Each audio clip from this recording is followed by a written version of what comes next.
PhD student in the history department at Stony Brook.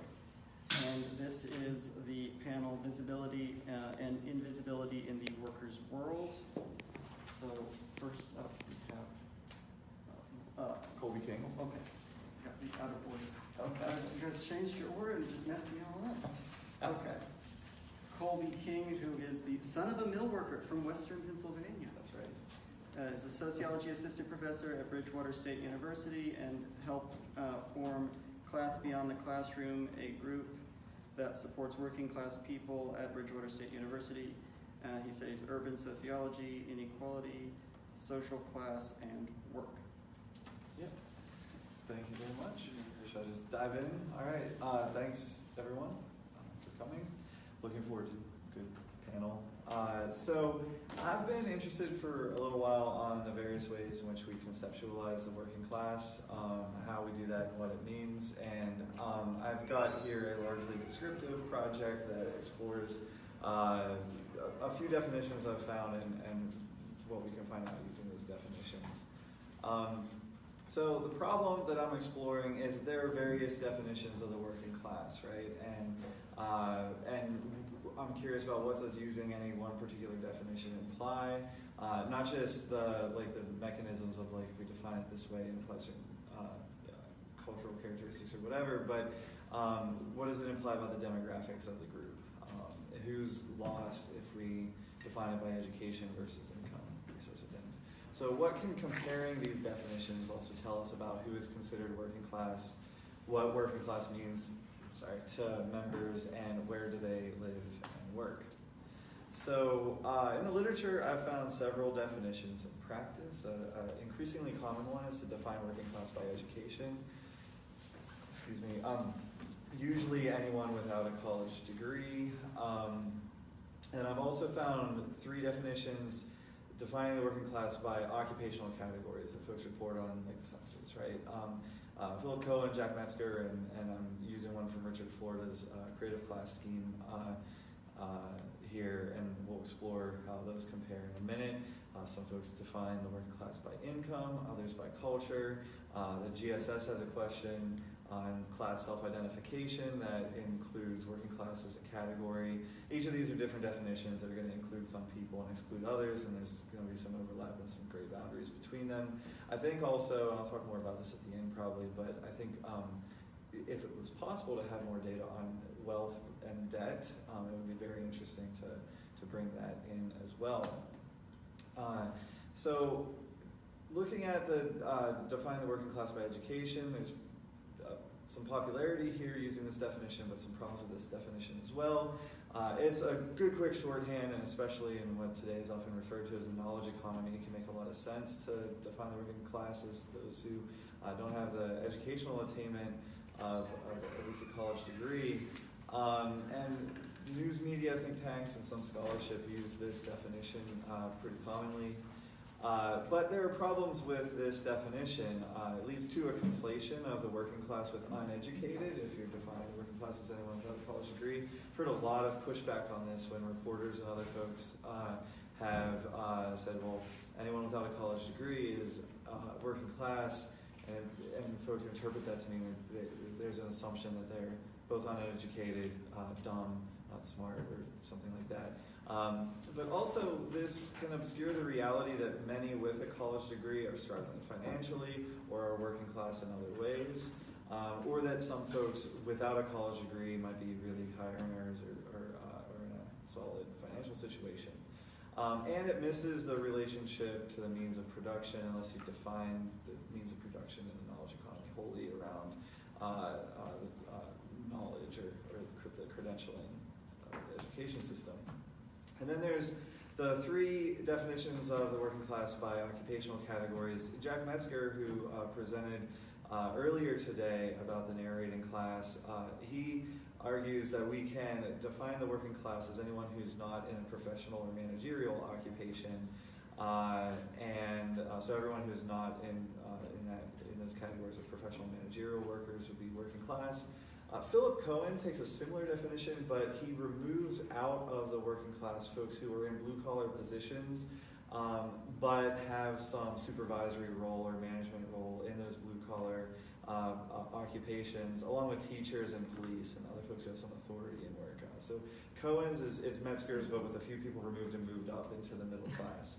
Right, and then Richard Florida, infamous maybe for his work on the creative class, and I thought it might be interesting just to explore what we would find out if we looked at everyone who is not in the creative class and conceptualized them as working class. Percentage-wise, it's roughly the same as some of these other definitions, so I was curious to see what we got. So that's what I ran with occupational categories. And so I downloaded some data to explore it. Using the 2016 American Community Survey through IPMS. And for my sample, I looked at all of the respondents who identified an occupation, an industry, and a geographic location, but I excluded folks in the military and included all ages, so I didn't do the prime age. Sorry, you're just blocking a little bit of the slide. That's a good point. Yeah, thank you. All right, so I excluded folks in the military, but included all ages. Often, economists and others will look at just prime age workers from like 25 to 59. I was curious about if we're interested in the working class, or people who are working to get by is kind of the idea there. 16-year-olds working to get by, right? And older folks working to get by. So I included all ages, and I also included folks who are currently unemployed and those out of the labor force, but who at least still reported an occupation or an industry on those variables. So it's up to 5 years back that they had a occupation and an industry that they were in, even if they're currently unemployed or not looking for work. And I weighted the sample by the per weight variable, as you're supposed to do with this sample. And the final N here for the country is 163 million plus a little bit of change. So here's some descriptive statistics comparing the definitions. You got the whole population. Here, I'm going to stick out that maybe here. This is the whole, I say population, this is really the whole sample, everyone I was looking at. And we have, I have the mean and median wage and salary income, and then the total family income, which are very different numbers. And then the percentage of each of these definitions that were employed, self-employed, out of the labor force, for racial categories, citizenship status, average age, percent male or female, and the percent married. And so some things that we might note here. Through these definitions, we see by education, by folks who don't have a college degree, we get just about 2/3 of the sample. But then if we look at the occupational categories, we get a pretty similar amount, but just percentage-wise. Using Jack Metzger's definition, we get a little bit more, but then with Cohen's definition that removes those supervisors in blue-collar occupations and teachers and police, we lose about 6% from the working class. The idea of the creative proletariat, or the non-creative class, that's also around 2/3, a little over 60%. And I also ran it by sort of income definitions too, just to compare. So this definition, this column is everyone at or below 200% the poverty line, and the next one is everyone at or below 400% the poverty line. And we see smaller numbers here, smaller proportion of the population. And we can see there's broadly some similarities across these definitions of the percent white, the average age is pretty similar, all these things. The descriptive statistics are there, but that's not the most interesting thing, so I'm going to keep moving. I wanted to note that if you combine all the workers who are working class by occupational category from Metzger's definition or Cohen's definition, and add on to that all the workers who are working class because they don't have a college degree, right? So everyone who has a working class occupation, or everyone who maybe doesn't have a working class occupation, but also doesn't have a college degree, you get about 80% of the sample, right? You get 4/5 of the sample, and I think that's interesting, right? You can kind of use that to make an argument. Maybe a lot of us are working class if you define it that way. That would be maybe a definition of a broad working class. Okay. So I was interested in geography, and I'll explore some intersections with geography in a second, but I ran the percentages of working class for each of these definitions in rural places, in metro regions, and then within central cities. And just to note that all central city residents are within a metro region, but there's a sizable proportion who did not report whether or not they're in the central city. And there's cases with missing values are cut from the sample, and the sample size is reduced for the central city, just because we don't know if they're in the central city or not within the metro region. So of the whole labor force, regardless of class, about 9% of everyone in the sample is rural. Almost 92% of the sample, or about 91% of the sample, is within a metropolitan region. So where is the working class? How does that look? Across each of these definitions, we see the working class is a little bit more rural, right? Any of these definitions, you see a higher, they're disproportionately rural, but just by about 1%, and depending on the definition, we see more and less. And we see sort of similar patterns here with each of the definitions of roughly the same percentage in the different areas. Still yet not the most interesting things I've found. So I was curious if so we know occupational categories, we also know industry categories. So looking at these definitions of the working class, where do they fall in the 14 standard industry categories in things like fisheries, mining, construction, manufacturing? And industry category can mean like you work in that, like maybe you work in the education industry, but you might be a professor or a janitor or a secretary, right? So what we're looking at is what percentage of folks in these industries are working class by these definitions. And we see actually retail trade has a high proportion of folks in a high proportion of folks from the working class, and but also professional and related services and these sorts of things, and pretty pretty standard patterns across these categories. And then I was curious what happens when you compare each of these definitions with the other, right? To what extent do they overlap? To what extent do they include or exclude the same people? This is really the question that was driving me here. So this table reports a percentage of each working class category in each of if you go working class by education, what percent of the whole labor force is working class by education? 66.5%, and so on. We saw this number in an earlier table.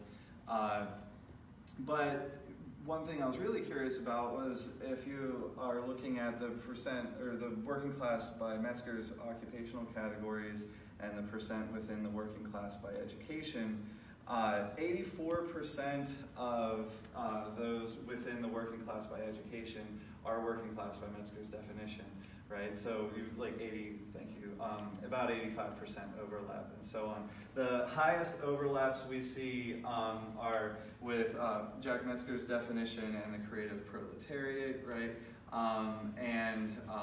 But then we see lower overlaps with some of the other various definitions. And then I ran a correlation matrix with each of these, and we see basically what we would expect. The highest correlations are between Cohen and Metzger's categorical definitions. Things get a little further apart when you compare educational attainment with a categorical definition, or if you look at income by poverty with those definitions. So here's descriptive statistics for the working class by education and the working class by Cohen's categorical definitions across three geographies: rural, in metro regions, and central cities. So these three columns are those by education. This is everyone without a college degree. And this is everyone in a working class occupation, regardless if they have a college degree or not. And some interesting things we see that the rural working class is 80% white, right? But central city working class is almost 1/3 white. It's actually 1/3 white, about a little bit less, about 28%, 27% black, about 1/3 Hispanic, and 1/3 other, or some combination of race and ethnicity categories.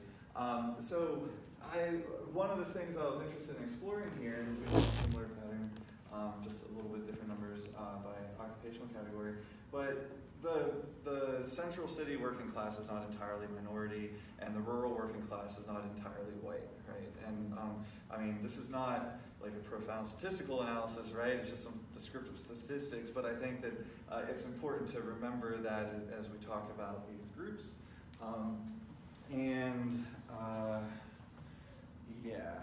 I also created lists of the metropolitan regions and cities with the most and least, highest and lowest percentage of the working class.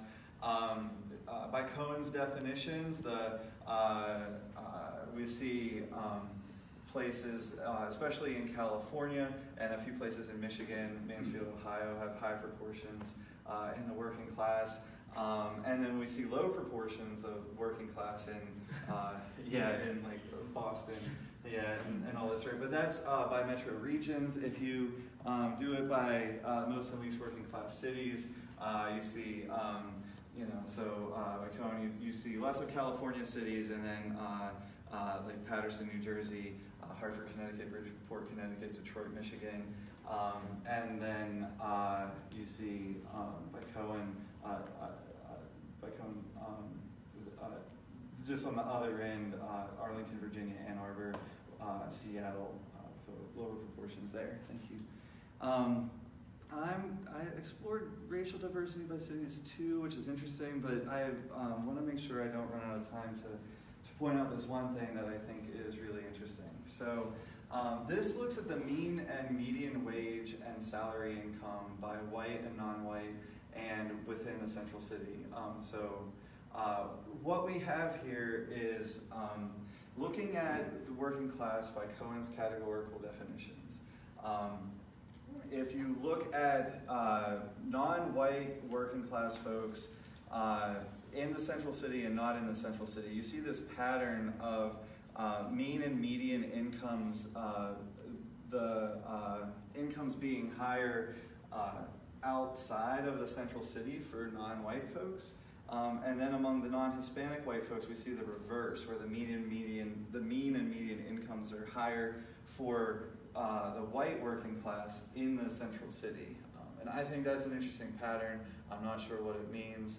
I'm just starting to explore it a little bit, but I thought there's some kind of geographic thing happening there that I think is kind of perplexing and fascinating. So, and that's my time. So thank you very much.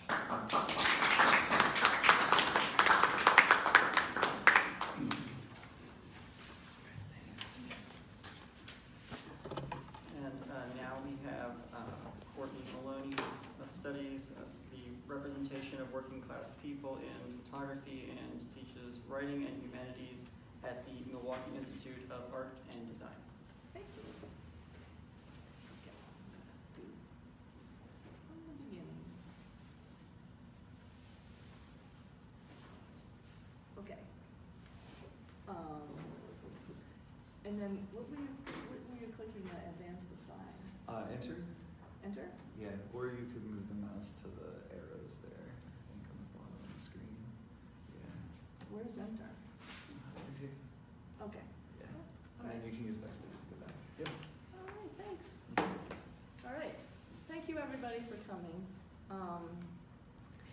This is a talk about a local photography project called ZIP MKE, conceived to transcend borders in Milwaukee, Wisconsin, notoriously one of the most segregated cities in the U.S. In doing so, ZIP, as the organizers call it for short, raises questions about visibility, mobility, and the limits and possibilities of photography as a tool for addressing inequality. Exactly how it raises these questions is one of the things I'm still thinking about. This is, as Colby had mostly a descriptive talk. I'm going to present the project and what they're doing to you, and hopefully we can explore some of the implications in our discussion. In August of 2016, a fatal police shooting in Milwaukee's Sherman Park neighborhood sparked 2 days of violent protest in the community. Sherman Park is in Milwaukee's north side, where most of the working class people who are poor and black live. So this is a little snapshot of how segregated Milwaukee is. The green is African American folks, the brown is Hispanic, and then the blue are white folks. Each dot is one person. Milwaukee has been called one of the worst places in the U.S. to be black. The effects of racially biased housing policy continue to limit residential mobility for black folk in the city. Transportation policy limits the accessibility of inner city residents to jobs that have moved to the suburbs. Racially biased police and prosecutorial policies have made the north side zip code 53206 the most incarcerated zip code in the United States. The public school system is underfunded, and 4 out of 5 black children live in poverty. This is also the part of town that has the highest infant mortality rates. This slide shows infant deaths per 1,000 live births, and you can see these, red zip codes are the inner city the north side of Milwaukee. Another fun fact is the Red Cross, last year the Red Cross targeted these zip codes as places where they will no longer show up in an emergency. Now, residents who, for instance, are in the process of losing their home in a fire will have to make their way to the Red Cross office instead of having a Red Cross worker on site to help them. Alternatively, they can go to the nearest police station, which, because of the way these communities are policed, is a non-starter for many people. But don't worry, if folks don't have transportation, the Red Cross will pay for your cab. You can see I'm a little bit upset about this. It's just one more thing. Milwaukee has also gotten some attention as an example of the post-industrial decline of the middle class. Discourse which in many instances is actually referring to working class people who used to have a middle class standard of living. For example, a reporter for The Atlantic visited the town of West Allis, and this is the Milwaukee city limits are outlined in red, and you can see West Allis is a little cutout in the unincorporated part of the city. He described it as a once solidly middle-class suburb bordering Milwaukee, and found that 50% of the students now qualify for free or reduced price lunch programs. West Allis, a place where mostly white folks live, grew up around the big Allis Chalmers manufacturing plant, and the factory built its last tractor there in 1985 and closed subsequently. So that's a deindustrialized place, a white neighborhood to go with the many deindustrialized black and inner city neighborhoods in Milwaukee. Okay, so it is within this context that the killing of a North Side resident by a police officer triggered an uprising within the community, lots of ignorant discourse on social media, and the development of the ZIP MKE project as a response. A response not to the uprising itself, but to the incivility on social media. This is their website. The uprising happened in mid-August. By September, ZIP had launched a website. From there, they set out to crowdsource photos of all 28 of Milwaukee's zip codes. This top photo on the site's front page is of a neighborhood barbershop in Sherman Park where the uprising happened. Here's the mission statement from the website's front page. Who are we? ZIP MKE is a grassroots community engagement project created in October 2016 that uses photography to celebrate all 28 zip codes in the city, engage and connect communities, and expand social perspectives by diminishing preconceived assumptions. This slogan, change what you see, change how you see, is a fundamental assumption of the project. And I'll come back to this a little bit, but I hope maybe we can unpack it more together during discussion. Visitors can click on the See tab and view the online galleries, one for each zip code, as you can see here. And then you can, within the zip code, there's a little slide that has the outline of the zip code in the city, within the city, so you can locate it within the city and click on any of these images to see a photo and enlarge it. There was also, and continues to be, a physical manifestation of the project through exhibitions that take place throughout the city. The first one was in the Milwaukee Public Library Central Branch, a beautiful edifice downtown that gets a lot of use. There was a public opening event one Saturday afternoon in January of 2017 that seems pretty well attended based on these photographs. I wasn't there. It was much quieter the day that I went and viewed the exhibit myself. It was set up on the main floor in the hallway linking the beautiful rotunda where you check out the books to the main reading room in the stacks. To emphasize a theme of neighborliness and perhaps to meet grassroots budget, the exhibition structure was comprised of screen door frames with the photos attached with clothespins to wire strung between the frames. Now I'm just going to show you a few of these panels. We can take a minute just to look at the exhibit as it was at that point.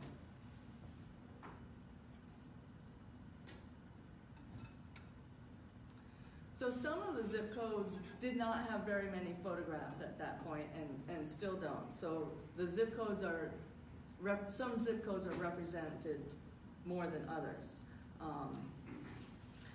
So as you see on these panels, they filled out the screen doors with statistic cards reiterating the theme of unity. For example, 28 zip codes, one city, 96.1 square miles, one city, 1,450.5 miles of streets, one city.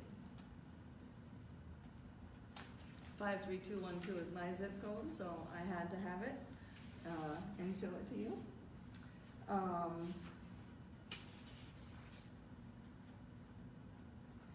Also, that's another panel.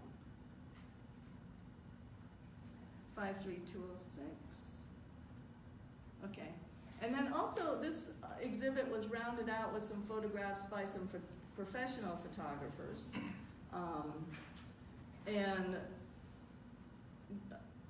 But these are not a big part of the ongoing project and the online exhibition.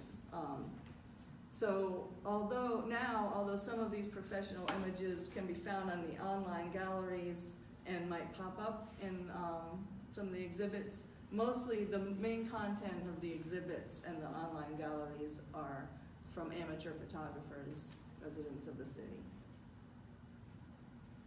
And their collection keeps growing. And of course, the absolutely essential selfie opportunity. Overall, I was quite taken with this project when I heard about it and looked at the images. But I had a few, and continue to do, have nagging reservations. For example, the underlying assumption informing this project, legible in the website materials and the images themselves, as well as articulated by the founder, Dominic Inoue, in numerous articles and in a personal conversation we had, is that changing what we see can change how we see, and by extension, how we think. And perhaps, but it seems quite simple and maybe needs to be a little bit unpacked. And what follows from that? How does change occur? On one level, this project is about representing parts of the city that get a bad rap in a more positive light. In our conversation, Dominic elaborated. We know that there are pockets in our city that are hurting, that are depicted negatively, that have negative things about them. We wanted to see if we could depict the light within these places, because people are dying in 53206, but there are still people living there, and they're part of the city. ZIP could present and represent Sherman Park as full of life, and you know, people growing things in community gardens, Easter egg hunts where little black and white kids are all like happy together, business owners, beautiful architecture, compassionate people doing community work, making murals, and we get to depict those type of things. When we can be then we can be an outlet for the positive images in the city and those that could go beyond, things that could go be juxtaposed right along with the pictures of the art museum. I should have put it in here, the ubiquitous Calatrava Art Museum that is like the image of Milwaukee for many people. Beautiful parks or whatever. All those things are part of the fabric of the city. So on one level, the project's heart is in the right place. It wants to tell stories of people and places in Milwaukee in ways that create counter-narratives to the othering and even demonizing narratives that are so pervasive in the media, social and otherwise. Something that gave me pause is the question, to what extent does it matter that many of these stories are being told by more privileged people to other more privileged people about less privileged people? And this is the narrating class that I think Jack was talking about in the last panel. This would be a whole lot more, Jack Metzger for the record, for the world out there. This would be a whole lot more problematic in my view if ZIP MKE began and ended with the website. But it doesn't, it has not. In the past year, the ZIP organizers have increased efforts to, as Dominic puts it, get bodies together through events like movie nights, game nights, walking to linked with the James Walk organization, which is an initiative that celebrates walking in cities based on the work of Jane Jacobs. The exhibitions have continued to travel to branch libraries throughout the city and to other places as well. For example, the local high school, the Medical College of Wisconsin, and the Milwaukee Bucks Arena. In each location, events are organized that bring members of the community together. This is a picture from an event at the Atkinson Branch Library on the north side of Milwaukee, not far from Sherman Park. Another increasing effort has been to connect the ZIP archive with grassroots organizations within communities and offer help with representation that serves the community's purposes. So, and the ZIP MKE organizers know that photographs alone can't change Milwaukee, but the hope is that they spur change through even one person's perceptual shift that results in action. This project continues to evolve, and I hope that we can draw on the collective wisdom and working class perspectives in this room to share with the organizers your thoughts about where you think it should go next. Thank you.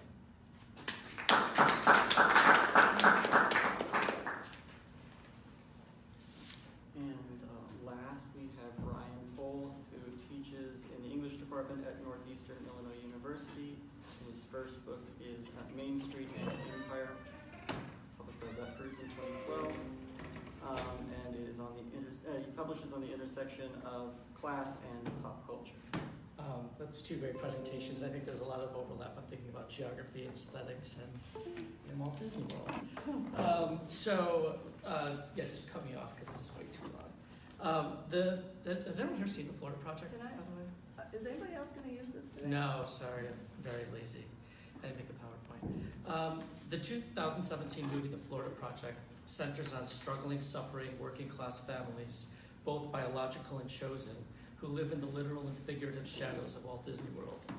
Despite such physical proximity to the happiest place on earth, these working class families live in a different world, one defined by myriad multiplying insecurities, including but not limited to job insecurity, food insecurity, and housing insecurity. The Florida Project focuses on the long-term residents of the Magic Castle Inn and Suites, a name that intentionally echoes the Magic Kingdom. The inn wants to give the aesthetic impression that it is part of the Walt Disney ecology, But despite its desire to pass as a tourist destination, in reality, the Magic Castle is one of the many real-life, low-budget motels that stretch along Route 192 through Kissimmee. These low-budget motels do not house tourists, rather they house working-class families who cannot afford the region's exorbitant and escalating rents, let alone afford to have a home of their own. One of the few options for shelter in this region is to live week to week without any tenant rights or protections. The stories unfolding inside the motels along Route 192 disclose the underbelly of a community built on the backs of people who change bed linens and work riddles for a living. The Florida Project tells the story of the region's hidden homeless, those living paycheck to paycheck, or in many cases no paycheck at all, living in cramped contingent motel rooms along Route 192, which is one of the key arteries to Walt Disney World. So in the dominant capitalist ritual, affluent families speed down this route to reach their magical destination. The magic produced by Walt Disney World and the company more generally is enabled by a capitalist aesthetics that erases the lives, struggles, and sufferings of the working class majority, including the 33,000 workers that live there. But writer, director, and editor Sean Baker's fiercely independent movie, The Florida Project, eschews this capitalist route and instead patiently and lovingly stays with these precarious motel residents, following their everyday terrors, routine traumas, class struggles, and conversely, because he refuses the aesthetics of poverty porn, their daily joys, flourishing utopian imagination, and their fragile solidarity. The Florida Project, in other words, tells narratives that are banned from the Magic Kingdom. So the movie's title has two registers. In its dominant capitalist form, the Florida Project refers to Walt Disney's ambitious plan to secretly purchase tens of thousands of acres of land in order to create a more expansive West Coast version of Disneyland. The Florida Project was the secret name for what would become a radical capitalist transformation of the geographic and social relations of Central Florida. Today, though, the Florida Project also signifies a different project, which Sean Baker's emphasizing, how the multiple motels along this one route have become de facto housing projects, offering shelters to thousands of families who have become largely invisible in the dominant culture of capitalism, and many of them work for Walt Disney. So these two different Florida projects, I think, help make visible two different moments in the development of US capitalism. Disney's The Florida Project promised all Americans a future of technological and capitalist project. But the 2017 The Florida Project, in contrast, shows how the future promised by Walt Disney and his team of Imagineers reveals the radical limits of this promise and how the working class majority are excluded from this capitalist future. These housing projects may seem a world away from Walt Disney, but in fact they are inextricably dialectically conjoined. These housing projects along Route 192 are in Kissimmee, which is Disney World's unofficial dormitory town. So the Florida Project is about working class poverty and about class segregation. The movie makes us grapple with the profound contradictions of US capitalism that allows the deep poverty of Kissimmee to exist adjacent to Walt Disney World, a geography of obvious extraordinary wealth that works full-time to create capitalist fantasies which are circulated and distributed globally. This structure of gross and growing economic inequality is prevalent throughout neoliberal capitalism. But, okay, this is kind of a reach, but whatever, I'm going to say it anyway. But what may be unique to US capitalism is the ideological and aesthetic strategies it creates to not see class as a structure predicated on working class exploitation, suffering, and poverty. So there's a strange poverty pattern, right, in US modernity, I think, that every few decades, the dominant nation needs to be reminded that poverty exists, right? Every few decades, a book about poverty becomes a massive bestseller. Becomes a massive bestseller, reminding the dominant culture of what becomes conceptualized as like a hidden America or an other America. So, for example, just very prominent ones, right? Jacob Riis's best-selling 1890, How the Other Half Lives.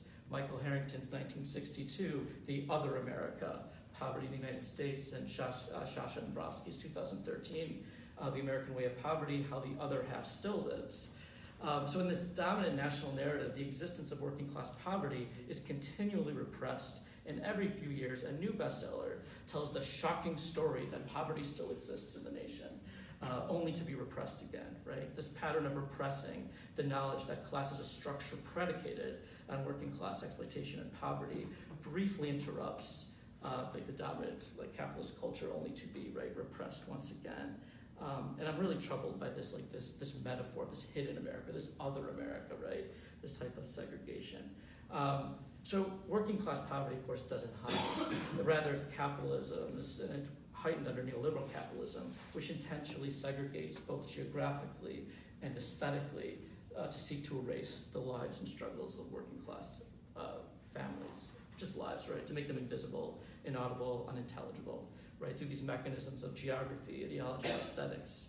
So at the center of this paper and my project more generally is an analysis of how neoliberal capitalism attempts to control regimes of visibility and invisibility as it pertains to class.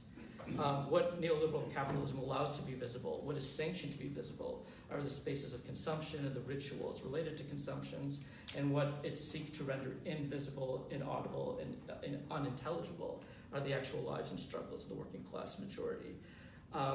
So to illustrate how Walt Disney is I'm interested in how it imagines himself, and I want to take seriously that it projects itself as a world, right? This self-contained, privatized world, and how did that happen? So let me sort of skip to get to the first Florida project, right? How did this happen? So to understand this, the first Disney's Florida project requires us to briefly turn to the West Coast during the post-war booming U.S. economy, when there's all these narratives, right? That we're all successful now, right? We all have good jobs. Somehow we've solved poverty, right?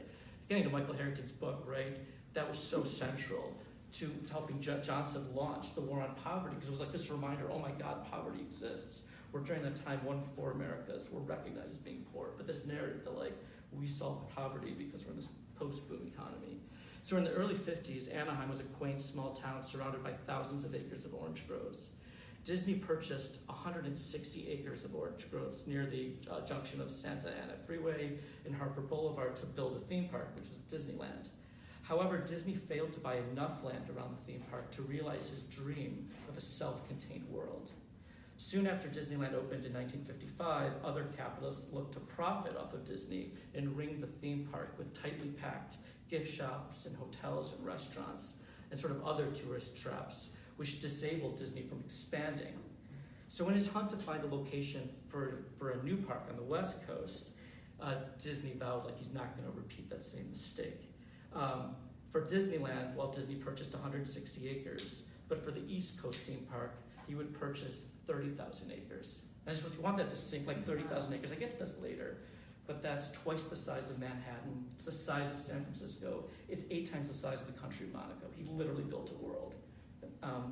So beginning in the early 60s, Disney and his team of Imagineers hunted for a new location that met the following criteria: land that could be purchased in mass quantities and cheaply, good weather so the theme park could be open full time to always be accumulating profits, and a robust infrastructure in place, right? The state had to do that work. So in the early stages, when Disney was open to multiple states, the code name for the secret plan was Project X. However, when Disney's private plane crossed the intersection of I-4 and Route 192, he knew he found his location to build his themed world. So Project X became known in the corporation as the Florida Project, and more than 50 years later, Route 192, which is what he saw, that's where I want to build it, that would become this long stretch that now houses thousands of homeless families. So Disney knew that if his plan to purchase tens of thousands of acres became public, landowners would increase their price significantly, as they should. So to maintain his anonymity, Disney established fake corporations, with names such as Latin American Development and Managers Corporation, Reedy Creek Ranch Corporation, and, quote, Empty Lot, so that this kind of wordplay becomes in this capitalist aesthetics. Using these shell companies, Disney purchased large tracts of cattle pastures and swamplands. The massive land acquisition is not simply the work of capitalism. I think this is important to emphasize. It might be very obvious here, right? Rather, this large-scale project is only possible because capitalism partners with the state. And we should never forget that a capitalist economy needs a capitalist state to thrive. So Disney's covert operations was enabled by working with local and state politicians, including the governor. They enabled this, right? To secretly amass what is today a geography, which I've said twice the size of Manhattan, and more than 80 times the size of Monaco. The first purchase he made on May 3rd, 1965 was for 8,000 acres, which was from a senator at the time. Eventually, he procured more than 27,000 acres, paid $182 per acre. Just as a point of comparison, when word got out, the last acre sold in 1965 went for $80,000 an acre. So none of the sellers knew who was behind the acquisition, and when the Orlando Sentinel summarized the sort of Disney's covert operation, the title was, quote, "Disney pulled strings, so Mouse moved in with barely a squeak," end quote. In 1965, when Disney finally went public with this massive plan, which was a regional revolution, a regional capitalist revolution, at his side for the press conference was the governor of Florida, Hayden Burns. So it's worth repeating that capitalism needs the state to function and flourish. When the plans for Disney World were announced, with more than 20,000 acres already acquired, the public slowly learned what the state of Florida did to ensure that Walt Disney would bring his capitalist vision to Central Florida and not to any competing state, and Atlanta was in the running for a while. And hopefully there's a lot of resonance for what's happening now, trying to work corporations. And a move that would anticipate neoliberalism's philosophy to privatize everything. The state of Florida promised and allowed Disney to create his own autonomous government, known today as the Reedy Creek Improvement District. So the Walt Disney Company created and still maintains its own building codes, its own zoning, its own road and bridge planning, maintenance, and all basic services. The most magical place on earth was established by suspending and abandoning politics understood as a public democratic process. Today, Reedy Creek Improvement's website proudly explains it's amazing to go there, and I'm quoting their website. Reedy Creek Improvement District is a progressive form of government. I just want to stop there. Like, the left that's afraid to use progressive, neoliberals already use it, right? It's champion. This is what government should look like. Look how Disney works, and people want to be here. It's a progressive form of government that was created in 1967 by a special act of the Florida legislature. This new conception of government, a government that is privatized and wrested from the public in complete secrecy. I totally offended Colby. His uncle's Walt Disney. He told me I'm going to be offended. That's right, yeah. No, he said he had to go. It's not framed as a constitutional crisis. Instead, Reedy Creek frames their narrative as this is what the future should look like. This is a progressive form of government. So the website boasts, quote, "The district is responsible to oversee land use and environmental protections with the district and provide essential public services," and they control the fire departments, the all public works, emergency services, water production, treatment, everything imaginable, including 40,000 hotel rooms and hundreds of restaurants and retail services. One of the key things that makes this private government works, it was zoned to have no working class subjects live there. It's the largest employer in Central Florida, employing 35,000 people. In its zone, this entire world, is that the working class cannot live there. None of their workers can live there. So, and only 25% of the space is developed. Most of it is intentionally left undeveloped to look aesthetically beautiful and to push the working class farther and farther away into the space of invisibility, which Florida Project, the movie, wants to make visible. So I want to sort of tell just one kind of brief story. How much time do I have? You have a lot of time. Do I? Okay, I'm skipping. Finish that. Okay. So right, think about a private company controlling the government. It's not a democratic process. Their only singular mission is how do we accumulate profits and not allow any narratives to circulate that's going to damage our brand. And one of the things that's hidden, they hide all kinds of forms of class exploitations and bury all stories of violence in their city, including stories of sexual assault, how the Me Too movement is not allowed to thrive in this world that's the size of Manhattan. So in 2013, Dana Wiersbe, and she came public relatively recently. She came public in 2013, sorry. She came public in 2013 with their story about being sexually assaulted while participating in a Disney college program where she worked in the Magic Kingdom. Wiersbe was raped by a coworker late at night, and she writes, quote, "To be honest, I feel more violated by the way Disney treated me than I feel from being raped, and I'm worried for every other person that has been in my situation," end quote. Wiersbe went public with the assault by first turning to a certified counselor in Disney's Employee Assistance Program. She recalls, quote, "When I told her we had been drinking, her face changed from concerned to, 'You made a mistake.' Still, I told her, I said no the entire time, and he never listened." And again, I'm all quoting. "The first thing she said to me was, 'Well, now you know not to be hanging around boys in the middle of the night. You know what they want.'" As the conversation continued and Wiersbeke insisted that she was raped, the certified counselor tried to pivot and ask where the accused was from. When Wiersbeke answered France, the counselor explained that this was a result of cultural difference, that French view love different than Americans. Wiersbeke's story only worsened. She writes, quote, "It was impossible to find out where to report a sexual assault within the company. There was no information about how to report a sexual assault in the college program, nor any resources for who to contact. I tried calling every department that sounded like they might deal with sexual assault, but ended up in an endless loop of transferred calls until I finally gave up. She finally got someone to write it down and report it up, but it remained a private matter, and they told her, 'We'll let you know when the results happened.'" Again, they have their own private police. She went home traumatized back to her home, and she called a friend, a former coworker, saying, "What happened? I can't find any information." She said, "He still works here, he's not reprimanded." And she found out a year later the case is closed, but they can't say what the repercussions were. So she went public with this story. Let me skip for. What am I going to skip to? In The Mouse That Roared, Disney and the End of Innocence, Henry Garreau and Grace Pollock argue that the Walt Disney Company functions as a new form of public pedagogy. The Disney Company owns a range of cultural production sites, including movie companies, television stations, print publishing houses, video game productions, and theme parks. And it should be, they argue, understood as a primary site at which education takes place for the vast majority of young people and adults, end quote. So to control the means of production is to control the aesthetic and narrative means of production, right? To be part of that narrative class.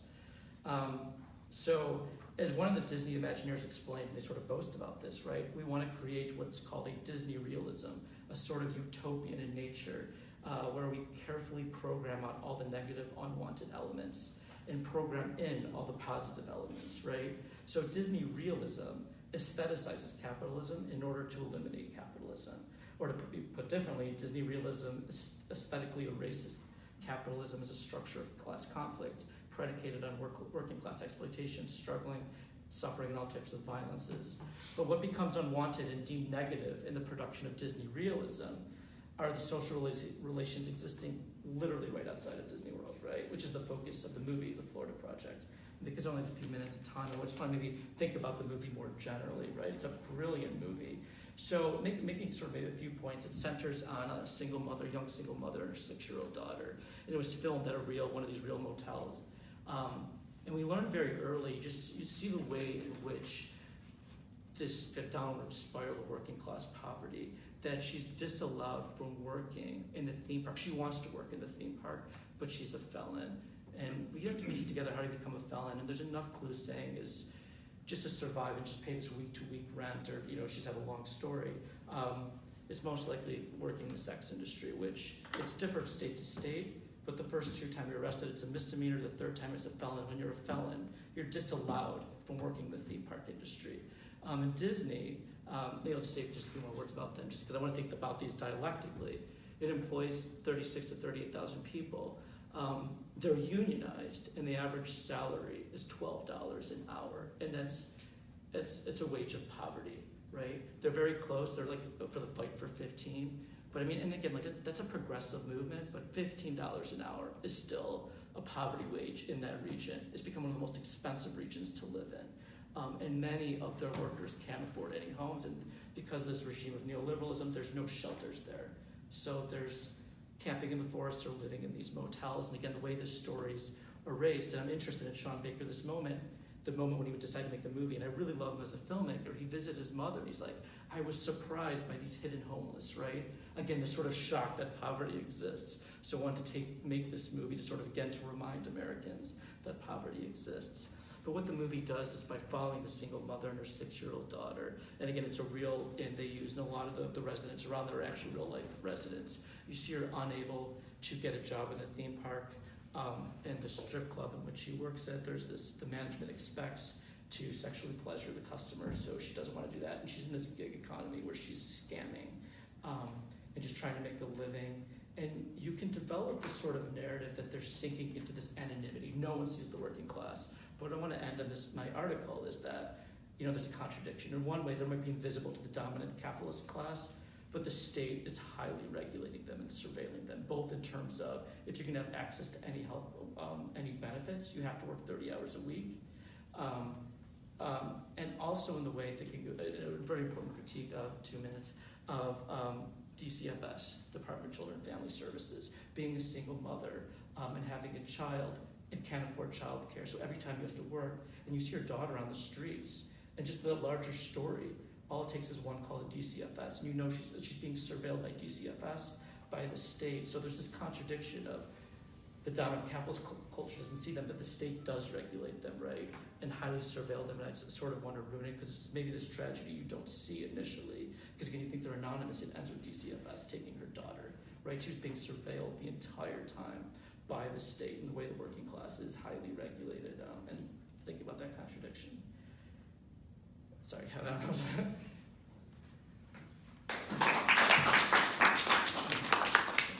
Spoiler alert. Sorry. You should see the movie, it's amazing. All right, well, I guess we'll open up for questions. Colby had to leave early for the train, not because I don't think because of anything relating to your paper. He whispered or me. animosity. He said, Okay. fuck you, don't make fun of Disney when he left. I'm just joking, he didn't say that. He didn't say that. I'm just teasing. I'm just teasing. So sad. Okay, so let's open up to questions.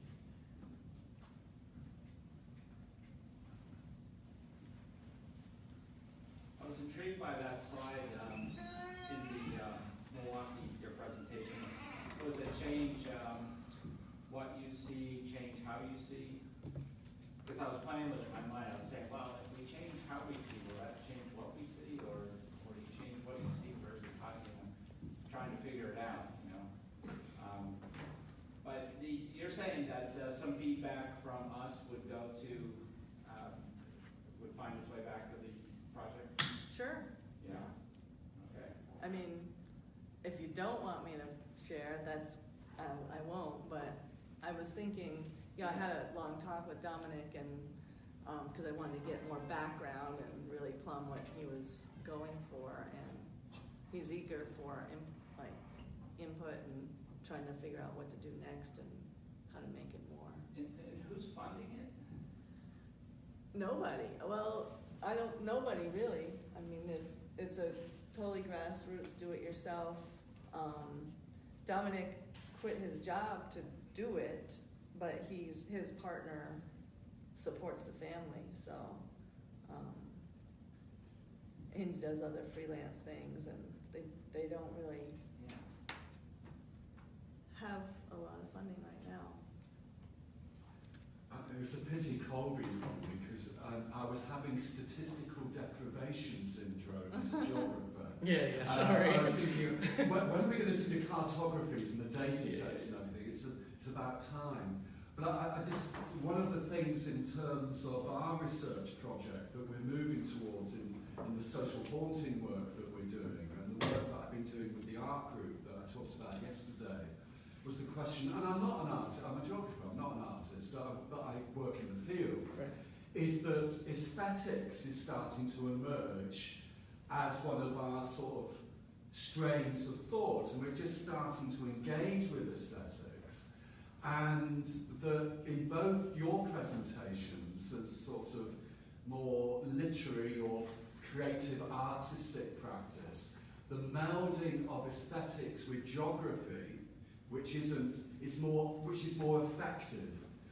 And I just wondered, is that in the way that Marx, when you go and read Marx, and you often get this impression of Marx being quite in its political economy, there's a lot of phantasmagoria, isn't there? There's a lot of illusion at work and inversions of writings.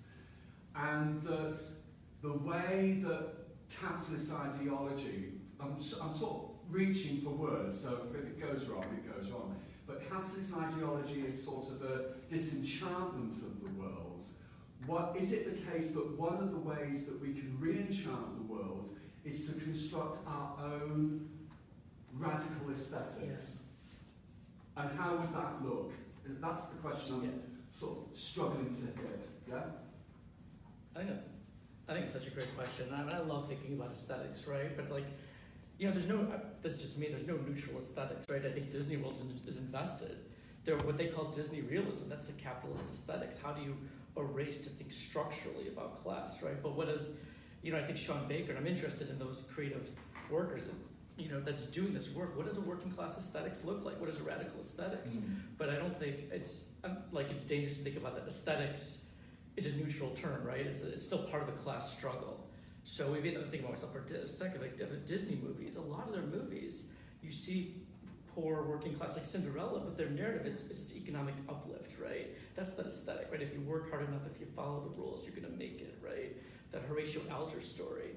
So like aestheticizing it this way and denying the structure that, you know, the accumulation of wealth is predicated on working class poverty, right?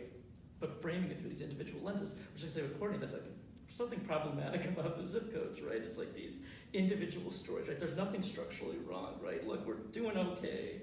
And that could be, you know, how does it encourage structural thinking to me, which is, I think, radical politics, radical aesthetics always does. It strikes me that the term project is attached to both of them. I think it is to yours, or it has that sort of DIY feeling to it. And I've recently been thinking that, like, now that I'm in my 30s, I don't do things with project attached to them anymore. Like, that was something I did in college. But I'm the idea of discovering, being a poverty tourist, or sort of discovering, exposing something to the population that's there. I'm wondering, thinking of aesthetics, art, this kind of stuff, I don't know how to move beyond that or away from that, or how to expose different groups to each other and truths to each other, but in a way that isn't this sort of like, I'm going to do a project to show my community how those people over there live. For either of you. So the question, I think your question is my question, right? Like, how do we move beyond and complicate it? And I think, you know, with the ZIP MKE project, I like project. Project works for me. There's all the local dimensions, right, of putting the bodies together, right, and trying to do things that make it not just about visualizing and seeing and looking, but things that get people involved, and also the element of service, right? That grassroots organizations in the communities can get into this and use it for their own purposes, and mobilize the representations in ways that work for them is what seems to me the most promising part of it. And if I could just respond, right? You think about the kind of aesthetics, like porn poverty, right? As you said, it's so dangerous, and that's why I love your project of ghost labs, right? Because of the danger of like what allows this sort of capitalist aesthetics is like you can tour it, right? It's this contained project, and then you can go back to your community. It's something over there, right? So you can tour Katrina, but ghosts trouble borders and boundaries, right? It disallows these contained narratives which you can tour and leave, and just leave that space behind, which I think a lot of poverty porn does, right? Let's go see Detroit, then we'll leave. Let's go see the Katrina, right? The district, you know, right? Here, Celebrate, which is owned by Disney, because Disney was also invested in how do I create communities of the future, which is what Epcot stood for. And Celebration is just it's a bougie project. There's no working class, right? But he was very invested in community building, this aesthetic project that would erase and disallow. Big time capital. Big time capital. Yeah. Is Celebration that town that was developed as kind of like expressive of the new urbanism? Yes, that's right. Exactly. Andrew Ross A lot of all this is packed into, you know. Yeah, Andrew Ross is a really good book. He lived there for a year. Like, it looks like the Truman Show. You'd be trapped. Interesting that Disney. They filmed it too. One of those places. They filmed in a different new urban community in Florida, Sea Haven, The Florida. Sea Haven. But Disney got out of Celebration because they couldn't control the class narrative, right? They wanted, so important to them that you maintain community was aestheticizing it to look clean and respectable. And interestingly, they had to sell off the product because, go figure, right? But this is why People live there. well, it wasn't people living there, that people would go there, right? I mean, just, you could be the libraries because it's cold, right? You'd have, you know, it's a place to congregate, but undesirables were showing up on Main Street of Celebration and ruining their aesthetic, bourgeois, white community.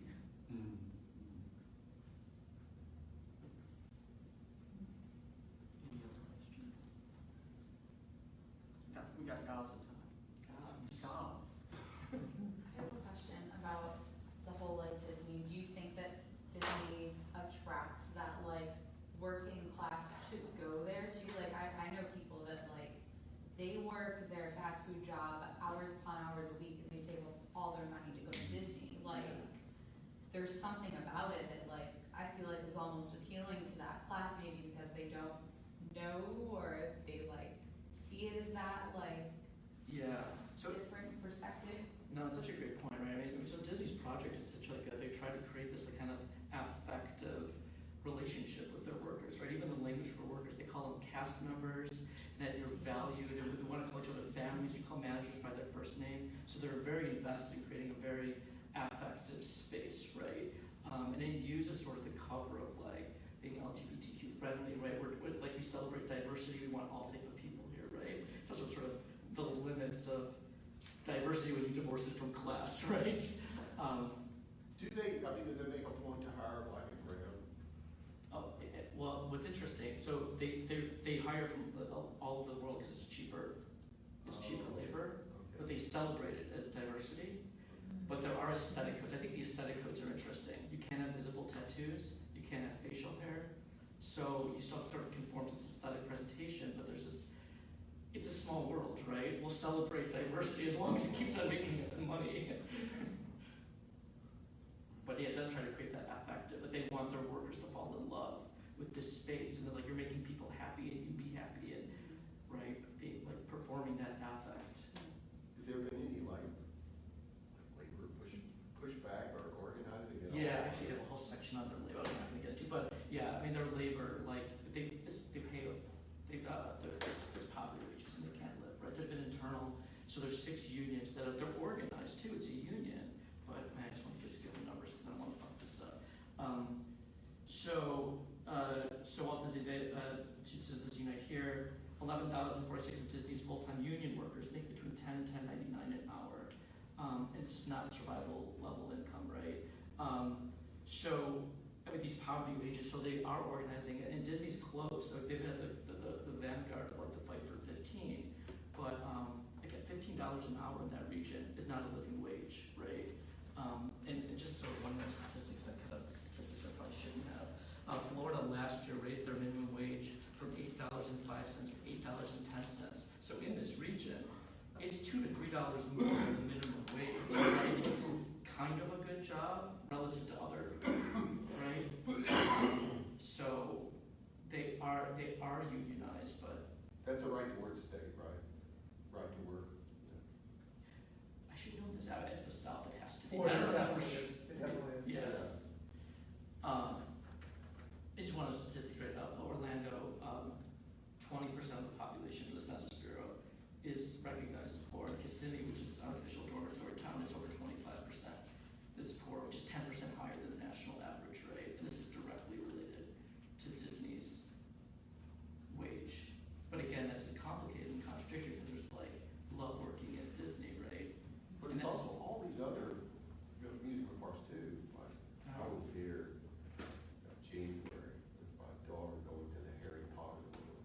That's all sort of Orlando is just. That is one big sort of tapestry of these huge, mega capital and music parks. Yeah. And there's no space like normal space. It's all bought up by these big companies. It's a aestheticized space. It goes back to aesthetics, right? It's a different type of aesthetics, but it's a capitalist But I was aesthetics. just thinking, like, I mean, I've been to Disney World, and it's just aesthetic overload, isn't it? Right. First you get splashed by the killer whale, and by the end you've been splattered by the dolphins that are flying in front of your head. Right. And it was just a question like for working class families, the attraction of these sorts of places intrigues me because I come from near Manchester, and if you get on the flights at Manchester Airport, what is it, 9 hours to Orlando or something?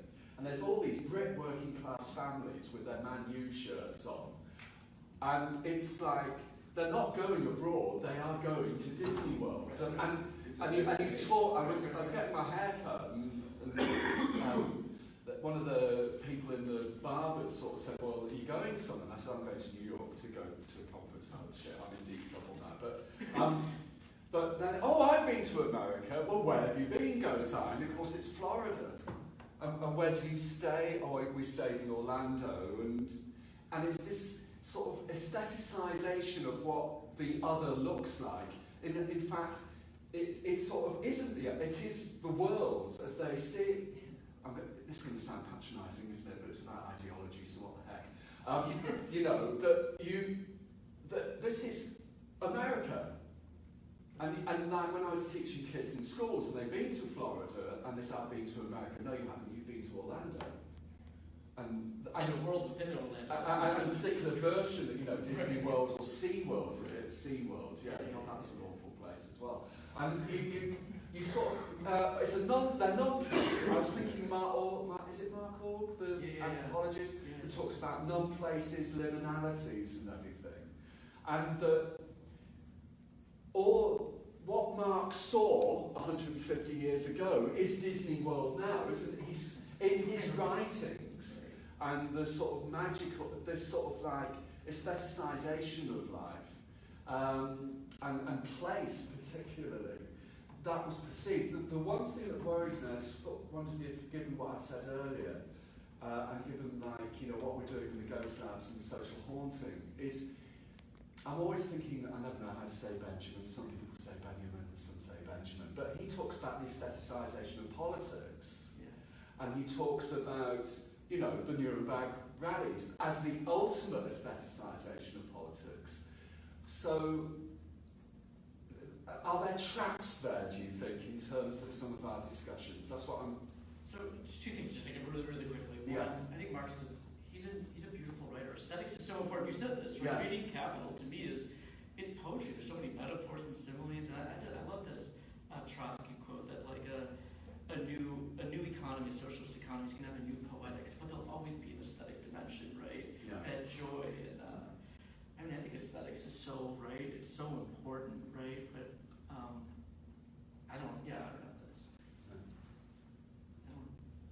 What about in the Milwaukee context? I mean, you had mentioned that certain, the library or there was the art museum sort of come to represent, but it represents the the visitor, quote unquote, visitor friendly part of, and that's where everybody is supposed to go.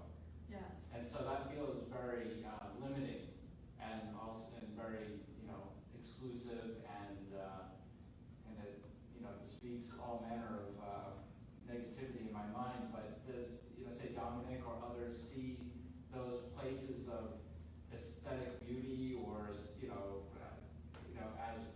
a leverage point to somehow get it so that people go into other parts of the city and see other parts? I mean, is there anything positive to be said about what everyone else accepts, uncritically?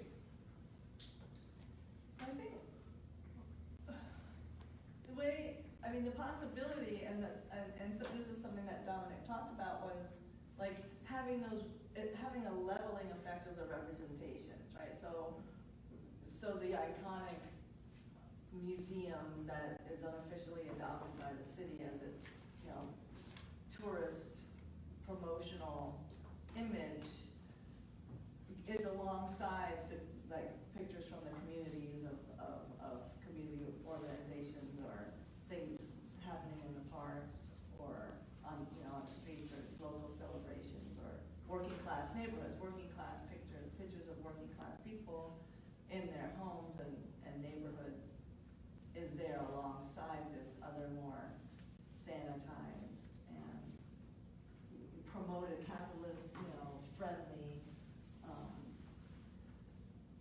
But it's important that the images are positive, it sounds like, you know. And that's interesting too. Like it's another kind of application of an aesthetic value. So nothing outright ugly or something, you can't do that in its pictures.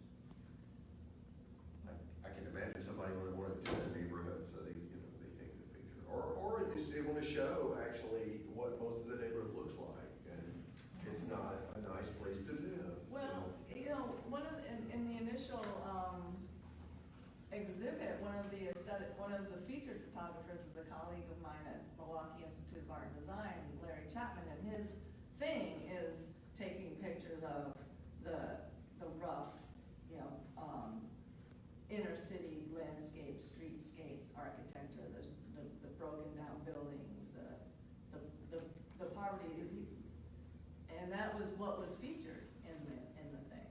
So, but that's an aestheticization in itself. Was there another hand, somebody? So I'm flipping back to the Florida project, the film, and I don't know how many people had seen it. Oh, okay. Well, then this is just a plug to see it. Yeah. Because there's a lot going on in there, in a sense, beyond the comparison with the other Disney World and that line of commentary. There's, for one thing, the center, the heart of it is the kids, and how they're coping, and how they're and the solidarity among them, which is, I think you said, tenuous, and that's right. There's celebrations of all sorts of human capacity, and I don't want to use the word resilient because that's, I can't remember who it was who said, well, don't call me resilient. It always means you can do whatever you want to do to me, but it's not that.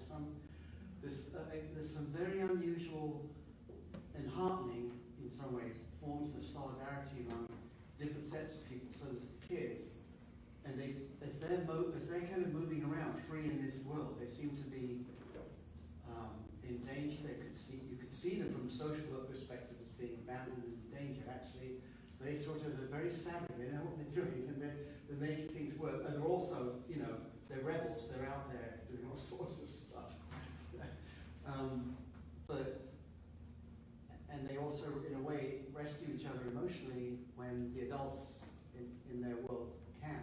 And then there's an interesting older male character played by William Dafoe, who's like the manager of the motel. He's the one painting it purple again to re-enchant it, I guess. And he, interestingly, is not predatory. He doesn't take advantage of the single mother sex worker. He doesn't, and he looks out for the kids. And his role goes so much beyond what I think management might be. It's got some slightly traditional patriarchal. I mean, he's a father figure in some ways, and yet he's hopeless. But he also has to collect the rent. But he can also give you a bit of time to pay. It's really complex, it's interesting relationships at the human level. There's only so much he can do. He cannot intervene when the social workers, the DH, whatever it is, come to take away the child. He just has to watch that. Right. So it's heartbreaking to see the limits of his capacity to help and support the people who he seems to see as, in some ways, his charges. I mean, they're in his care. You see his conflicted solidarity, and the other one Conflicted solidarity is a good word for it. is like after 29 days, and this is Florida, after 30 days You have to move. you have to move, because at 30 days you get tenant rights. Yeah. In hotels, just like they regulate, and again, it's a different type of surveillance. Yeah. Just kind of really quick point, I didn't get to this point, but like the children's solidarity among them. Sean Baker said he wanted to update how much he loves our game Little Rascals and how radical that was. Because in the 20s and 30s, you had this like diverse cast of kids together during the Jim Crow South. Yeah. And there's this great book about like how radical that show is. I mean, it still participates in a type of racism, but to see children of different races, Julia Lee just wrote it, is tremendous. Oh, I hadn't thought about that connection. I was going further back to Dickens. Dickens has Oh, scenes yeah. with children that could be seen as sentimental, well, they are in some ways, but they work a similar way. Is that what moves that, in your view, the Florida project, to become something other than pop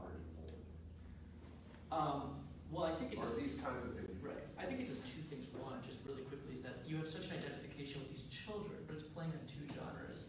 And just like one of the kind of watches, you could not see the capitalist structural violence, because these kids are so resilient, and you see their solidarity, and you just love that. You might not see the way that capital is regulating them, but by the end, when DCFS comes, I think a lot of people said, like, I didn't see that coming, right? I was just watching the kids, and it's a joyful movie to watch. I think it's just so joyful. And then it's all going back. You just see all the way they were all, like, these working families are always being regulated. And Nick, I love that phrase, like, you can start to see the movie from, like, a social work perspective, or the perspective of the state, that, like, I'm gonna, like, narrowing down that, like, we need to discipline this working class family more. And this is one of the differences with our day, where these kids are in the Great Depression, they could wander freely, be unruly, undisciplined. Now we have a state invested in regulating the movement. That social work point of view is so disabled through the affective relationships that you form through the film, that it is a shock when you actually come in, and then you have to track back and see that all of the things that she's been doing, the single mother, as a way to cope and keep those kids fed and everything else, are actually setting her up for the fall, because they're criminal or borderline. But the critique, sorry, Courtney, I have a question for you, but there's a critique DCFS, which is so important, right? Like, educators are trained, like, you'd rather be safe than sorry. And really what you're criminalizing is poverty, right? You call, like, I don't think this parent's feeding their child. And the minute you call DCFS, like, you're just indicted so quickly, and it's just the way it criminalizes poverty, and it's the way you read poverty. It's such a, they do some good work, but it's a very problematic capitalist system. Courtney, can I ask you a question really quickly? What I found really troubling about I love this project, but they seem to be, this overall project is engaging in some sort of politics of respectability. That, like, when you were allowed to take pictures, right, the only lives that are worth caring about are being made visible. Is it, you tell this respectable line, so I'm thinking, like, this is such a kind of so key in the African American community, right? Like, this politics of respectability. Do you see that playing out? Well, I was thinking about that when I was rereading the quote, right, of the things that he wants to represent, the expressions of the kids, black and white kids holding hands, and Easter egg hunt. That's what resonates. Yeah. This is about. I mean, there's an L aspect of that to it. You're not going to see someone, like, struggling with an opioid addiction, right? That's not going to make that, which is part of the working class story also, right? And I've been thinking about that too. I'm thinking about, well, the aggregate of images, right? Because the ZIP folks are trying to make a counter narrative, right, to narratives of dismissiveness, demonizing, othering, right? So if so this is like a project that's trying to make an intervention that is based on a positive, and a middle class person's notion of positivity. I mean, I don't think he curates it. And I mean, they figure out what they want to do to show in the physical, how they select from the 900 photos. But I have to ask them. I don't know if there's, like, anything that you could put up there that, I mean, unless it's